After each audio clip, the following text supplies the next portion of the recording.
अब अपन को भिन्नों को आरोही क्रम व अवरोही क्रम में लगाना है। इसमें तो यहाँ पे समझो आपको ये भिन्न दिए, इस भिन्न में देखो हर समान है, सभी में है कि नहीं है।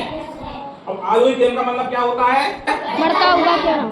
तो आगे बढ़ना है अपन को, पहले सबसे छोटी, फिर उससे बड़ी, फिर उससे बड़ी, फिर समझ में आई। अब समान हर है तो बताइए सबसे छोटी भिन्न कौन सी होगी? हाँ, छोटे अंश वाली भिन्न 1/8 कैसी होगी? सबसे छोटी। समझ में आई। तो 1/8 से बड़ी कौन सी होगी?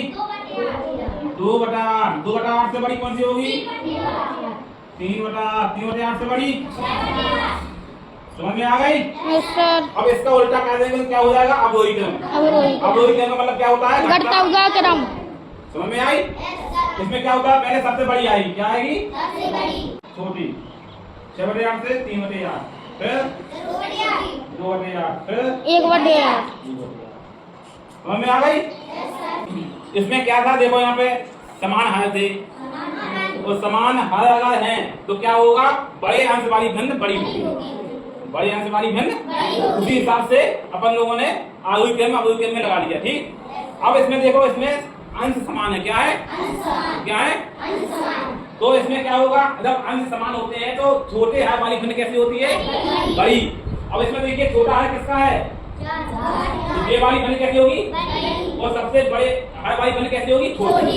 तो 2/9 कैसी होगी? छोटी। हम क्या लिखेंगे? 2/9।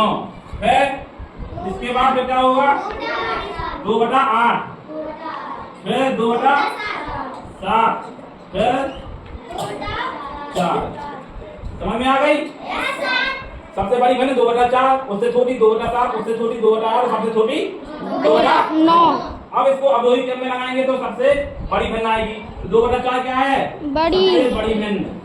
फिर 2/7, फिर 2/8, फिर 2/9।